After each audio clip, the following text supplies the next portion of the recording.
Paris's incumbent socialist mayor is in the lead as results trickle in from the first round of France's municipal elections. Early results put President Macron's candidate in third place behind the right-wing Rachida Dati. The national abstention rate is, though, noticeably up from 2014. With the coronavirus pandemic still hitting France hard, it's not yet clear if the government has made a decision about ordering people to stay home or not. This as the death toll from the virus jumps to 127 on French soil. Donald Trump urges his fellow countrymen to stop panic buying, telling them to take it easy and relax. This as the president's ban on European inbound flights continues to cause chaos at major airports. We'll bring you more from our correspondent in Washington. Welcome back to the France 24 newsroom. Now, the nets have been cast and the votes have been caught here in France, but this year in a rather murky sea of a global virus which nearly brought the whole poll to a stop. From Calais to Cannes and across overseas territories, French voters have chosen who they want to represent them at the local level. The final turnout figure will be made public in the coming hours, but the abstention rate is said to be as high as 56%. The nation has managed to get through this round one of the ballot, but many are wondering if a second round ballot can be held. This is what the Prime Minister has been saying. It is with the opinion of the health authorities taken into account that we will make plans for the second round. At the beginning of the week, I will reconvene the Scientific Council. Then I will consult the representatives of the political parties.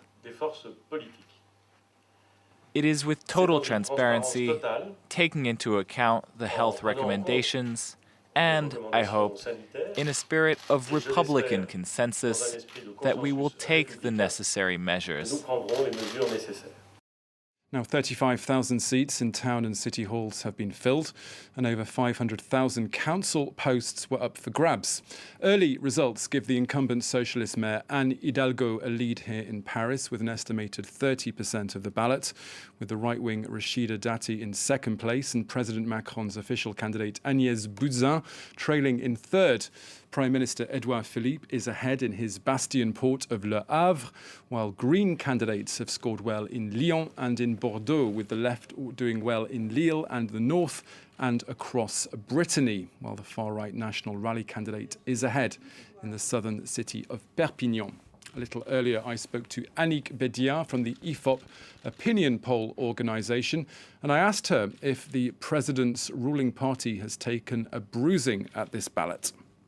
These local elections are really about local issues, territorial issues, and they're generally not about general politics, except in very big cities like Paris or Marseille.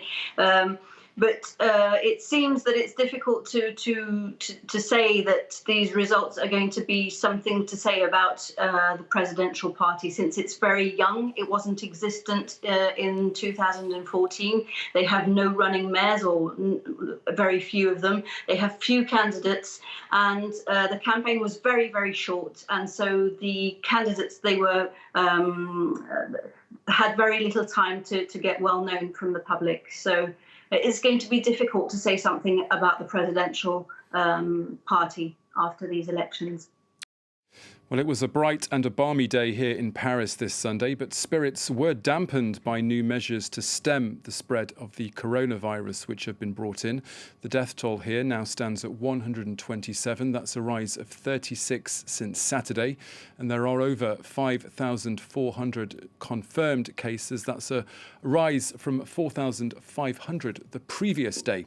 All non-essential public places have been ordered to close and lock their doors until further notice. And as of this Monday, day-care centres, schools and universities will also be shut. Long-distance trains and international flights are set to be limited. And households up and down the nation have flocked to their supermarkets to fill their cupboards with supplies. Our colleagues at France 2 television have sent this report. In stage 3, there is one objective: to slow the spread of the coronavirus. Starting now, the government is urging people to limit contact with friends and family and stay home. The only exceptions are for grocery shopping or medical needs and light exercise. While outside, it's important to keep at least a meter's distance from other people. Working from home is now the rule, with only those whose jobs can't be done remotely to show up to the office. Travel, too, is being restricted, the government announcing a significant reduction in the number of trains running. Starting on Monday for the SNCF, 7 out of 10 trains will be operating. This applies to the TGV and Intercity as well as local lines. Traffic will gradually be reduced during the week to 1 train out of 2 for long distances, the TGV and Intercity lines. In addition to trains, coach and air transport will also be reduced in the coming days. The airports will remain open, but several terminals will be shut. They include Terminal 2 at Orly starting on Wednesday, and Terminal 2G at Paris's Charles de Gaulle by the end of the week. Local public transportation, including the metro and buses, will continue to operate. In Paris, 80% of the metro is running, with normal traffic on buses and the tramway. Well, the US president and vice president have been facing the cameras to discuss Washington's response to this pandemic. Mike Pence says that state governors will be briefed this Monday about the widening testing program being brought in, with updated guidelines set to be handed out in the coming hours to prevent the spread of the virus. The US Federal Reserve has also cut interest rates to near zero in another emergency move to help shore up the US economy. Well, for more on the situation over the Atlantic, we can bring in our Washington correspondent, Ketavan Gorgestani, who is standing by. Now, Ketavan, there's no Italian or Spanish-style lockdown where you are, and despite Trump and Pence's latest comments, some states and big cities are, though, taking matters into their own hands. With, for example, New York City, that has come pretty much under fire for being one of the last big major cities to order its schools to be shut down. So New York City schools to be shut down starting next week. This is a big move by Mayor Bill de Blasio, following with a city like Hoboken in New Jersey, near New York, with the mayor there deciding simply to install a curfew from 10 p.m. to 5 a.m. to prevent people from going outside. And multiple states now, like California, Ohio, and Illinois, who have come out, all of the governors coming out with severe restrictions or complete shutdowns of bars and restaurants because they feel that people are not listening to the recommendations of staying at home. The governor of Illinois saying the time for persuasion and public appeals is over, and he is ordering a full shutdown of bars and restaurants in his state, a statewide shutdown there. That said, even though they're shutting down bars and restaurants, Ohio and Illinois, who are set to vote in the primaries this coming Tuesday, have decided to maintain their voting day and not postpone it like some of their states have done, like Louisiana. But we are going to see more and more states really ramp up these measures of probably shutting down these places that are non-essential to life, like bars and restaurants. That said, some Republicans, like Republican Representative Devin Nunes, came out recently urging people to actually go out to their neighborhood bars and restaurants to help local businesses, something that goes completely against the guidelines of the Trump administration itself, as well as the health services, who are really urging people as much as possible to stay indoors. Ketavan, the other big story where you are is, of course, the transport situation following President Trump's decision to ban flights from European countries. We've seen long lines and delays at major airports this Sunday. What's the latest? Yes, the worst situation really has been at Chicago's O'Hare Airport, where just yesterday, on Saturday, there were huge lines with people waiting up to 5-6 hours overall in the 13 international airports, with flights coming in from abroad in the United States. There were 40,000 passengers screened, because now with these travel bans in place, and it's going to get worse, of course, with the UK and Ireland coming in into that travel ban. The passengers arriving in the United States, Americans mostly coming back home, they have to go not only through the regular customs, but also have to go through one screening process, which includes temperature checks and checks of where you have been prior to your arrival to the United States. And then, of course, if you're coming in from one of the very specific targeted countries, or if you have any symptoms, you have a third check coming up. So those lines are really huge. And the problem is that customs are controlled by the federal government, not the local governor of the state where that airport is. And so we saw the governor of Illinois getting into a clash on Twitter with the Trump administration, saying that they had not planned to have more people doing these checks on Saturday, even though they knew that there would be a surge of passengers coming in, and those long lines could have been avoided, especially since you saw these images of hundreds and hundreds of people stuck in confined spaces, which is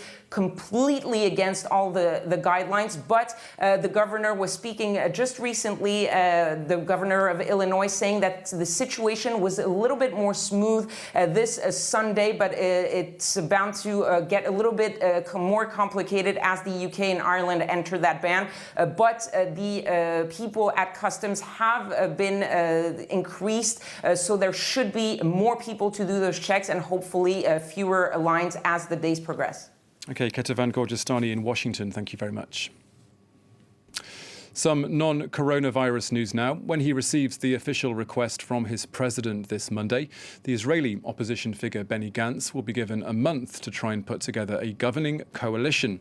After yet another inconclusive general election this month, President Rivlin has met with all party leaders for emergency talks with a view to breaking months of deadlock. While Benjamin Netanyahu's Likud party has emerged as the biggest following the March the 2nd poll, the negotiations this Sunday saw just 58 lawmakers give their backing to the movement. That's 3 seats short of the needed majority in Parliament. Colin Kinniburgh has put together this next profile of Benny Gantz.